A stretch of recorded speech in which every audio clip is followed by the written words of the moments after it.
Hello friends, তো সবাই কেমন আছো? আশা করি ভালো আছো। আমরা কিন্তু বেশ ভালো আছি। জানি ভিডিওটা দিতে একটু দেরি হয়ে গেল, তো কি করব বলো, অনেক ভিডিও জমেছিল, তো তার মধ্যে এডিট করে পোস্ট করা একটু ডিফিকাল্ট ছিল। তো যাই হোক, ভিডিওটা দেখেই বুঝতে পারছো এটা ছিল বাবাইয়ের জন্মদিনের ভিডিও। আর বাবাইয়ের জন্মদিন কিন্তু 22শে ডিসেম্বর। তো এবার কিন্তু একদম ঘরোয়াভাবে একদম ছোট করেই হয়েছিল, যেহেতু ওর সামনে মাধ্যমিক। তো ও নিজেই বললো যে মা, এবার কিন্তু কাউকে বলার দরকার নেই। তো এবছর কিন্তু আমার মায়েরও চোখ অপারেশন হয়েছে, ওই জন্য মা আসতে পারেনি। বাবাইয়ের এই 16 বছরের জন্মদিনে কিন্তু কোনোবার হয়নি যে মা বাবা আসেনি। তো এবছর প্রথম হলো যে বাবা মাও আসতে পারলো না। আর বোনের বাড়িতে যেহেতু মা বাবা আছে, তো ওই জন্য বোনও আসতে পারেনি, দিদিও আসেনি, মানে কাউকে আর সেইভাবে বলা হয়নি। তবে আমার শাশুড়ি এসেছিলো আর ওর জেঠু এসেছিলো, বাবাইয়ের জেঠু। তো ব্যাস এইভাবে কিন্তু ঘরোয়া একদম, মানে সবাই নিজেরাই ছিলাম আর কেউই ছিল না বাইরে। তো চলো এবার দেখাই বাবাইয়ের জন্মদিনে কী রান্না হলো। এখানে কিন্তু আমি চিলি চিকেন করেছিলাম, আর চিলি চিকেনটা আমি আগের দিন রাত্রেই করে রেখেছিলাম, যেহেতু খুব ঠান্ডা, সকালবেলা উঠতেই কিন্তু অনেকটা দেরি হয়ে যায়। ওই জন্য চিকেন পকোড়াগুলো ভাজতে তো অনেকটা সময় লাগে। তো ওই জন্য বলেছিলাম চিলি চিকেনটা আমি রাত্রে করে রাখি, তারপরে সকালবেলা একটু গরম করে নেব। তো যাই হোক, এখানে চিকেন পকোড়াটা কিন্তু আমার রেডি হয়ে গেছে। তবে বাবাই কিন্তু আমাকে অনেকটা হেল্প করেছে সব কাজে, সব কিছু কেটে কুটে দিয়েছে ও। তারপরে চিকেনটা আমি অবশ্য ম্যারিনেট করে রেখেছিলাম কিছুক্ষণ, আর রাত্রে সব কিছু কমপ্লিট করে শুতেও কিন্তু আমার প্রায় 12টা বেজে গেছিলো। তো যাই হোক, চিকেনটাও কিন্তু অনেকটা ছিল, কারণ বাবাই কিন্তু চিলি চিকেন খেতে খুব ভালোবাসে, আর ও চিলি চিকেন হলে ওকে পরের দিনের জন্য একটু রাখতেই হবে। তো ওই জন্য একটু বেশি করেই চিলি চিকেনটা বানিয়েছি। তো পরদিন শুধু একটু গরম করে নিলেই হয়ে যাবে। তো ব্যাস, আমার কিন্তু চিলি চিকেনটা রেডি হয়ে গেছে। আর এটা হলো পরদিন সকালবেলায় স্নান সেরে একদম চলে এসেছি। আর প্রথমেই কিন্তু বাবের জন্য পায়েসটা বানিয়ে নিচ্ছি, আর ওইদিকে কিন্তু ফ্রাইড রাইসের জলটাও আমি গরম বসিয়ে দিয়েছি। কিন্তু হাঁড়িটা এত বড়, ওই জন্য একটু ভয় লাগছিল যে মানে ভাতটা উবুর দিতে পারবো কি না। তো যাই হোক, ফার্স্ট টাইম কিন্তু এতটা ভাত আমি একসাথে উবুর দিলাম। আর এদিকে বাবিও চলে গেছিলো কেক আনতে। আর বাবির বার্থডেটা যেহেতু ক্রিসমাসের একদম আগে, তো এখন কিন্তু খুব সুন্দর সুন্দর কেক পাওয়া যায়। তো আমাকে কিন্তু ভিডিও কলে দেখিয়েছিল কেকটা কিন্তু আমাদের দুজনেরই ভীষণ পছন্দ হয়েছিল। একটা ক্রিসমাস থিমের উপরে করা হয়েছিল কেকটা। এখানে একটা সান্টা ক্লজ ছিল, একটা ক্রিসমাস ট্রি ছিল, একটা কুকি হাউস ছিল। তো যাই হোক, সব মিলিয়ে কিন্তু কেকটা বেশ সুন্দর হয়েছিল দেখতে। তারপরে আমি চলে যাব আবার রান্নাঘরে, আমার শুধু ফ্রাইড রাইসটাই বাকি আছে।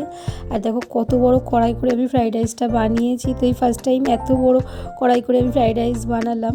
তো এদিকে কিন্তু বাবাইয়ের আম্মা আর ওর জেঠুও চলে এসছে। তো তারপরে চলে এলো কেক কাটিং পর্বে।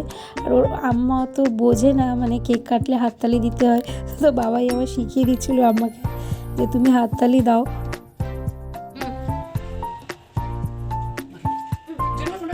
আমারটা হয়ে গেছে তোমার? তুই যেটুকু খাইয়েছিস। তো এখানে কেক কাটার পরে বাবাই সবাইকে কেক খাইয়ে দিচ্ছে, আর বাবাইকেও কিন্তু সবাই কেক খাইয়ে দিল। তারপরে কিন্তু এবার আশীর্বাদ পর্ব চলবে, কারণ কি জীবনে কিন্তু আশীর্বাদটাই সবার বড় জন্মদিনে। আমাদের ছোটোবেলায় কিন্তু অত কেক কাটার কোনো ধুম ছিল না, তখন একটু পায়েস আর 5 রকম ভাজা, আর এই যে আশীর্বাদ, সেটাই কিন্তু সবার বড় ছিল। তো যাই হোক, এখন যুগের সাথে সব কিছুই পরিবর্তন হচ্ছে। এখন কিন্তু আগে কেক কাটে, তারপরেই কিন্তু আশীর্বাদ। আর জন্মদিনের পায়েসটা তো খুবই শুভ। তো যাই হোক, এখানে সবাই কিন্তু বাবাইকে পায়েস খাইয়ে আশীর্বাদ করে দিচ্ছে।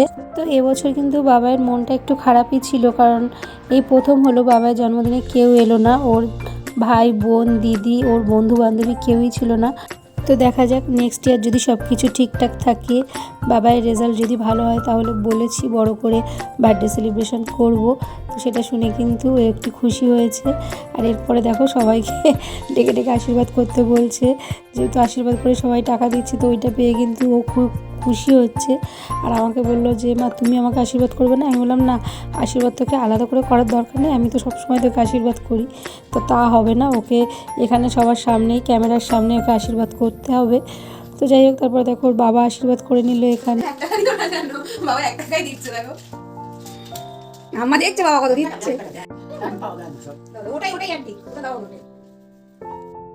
তো কেক কেটে আশীর্বাদ করতে করতে কিন্তু অনেকটাই সময় চলে গেছে। এরপর কিন্তু খাওয়া দাওয়া পর্বে চলে যাব।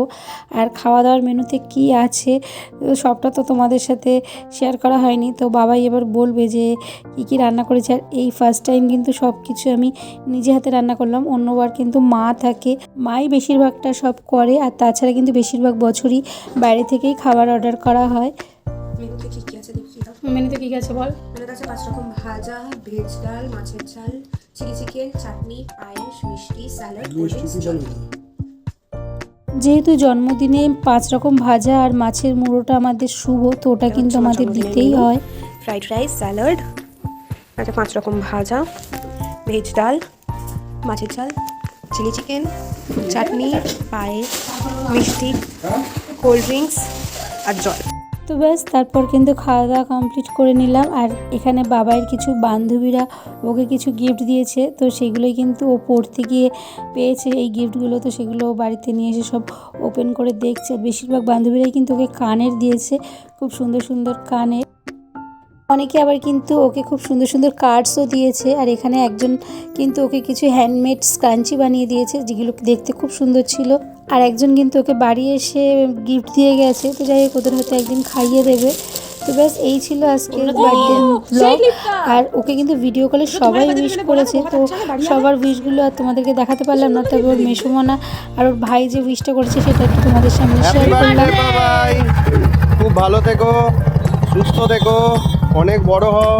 এই দেখো তোমার ভাই আজকে স্কুলে যাচ্ছে, ওর মা নেই বলে হেভি ওর অশান্তি। ঠিক আছে, হ্যাপি বার্থডে বাবাই। Happy birthday.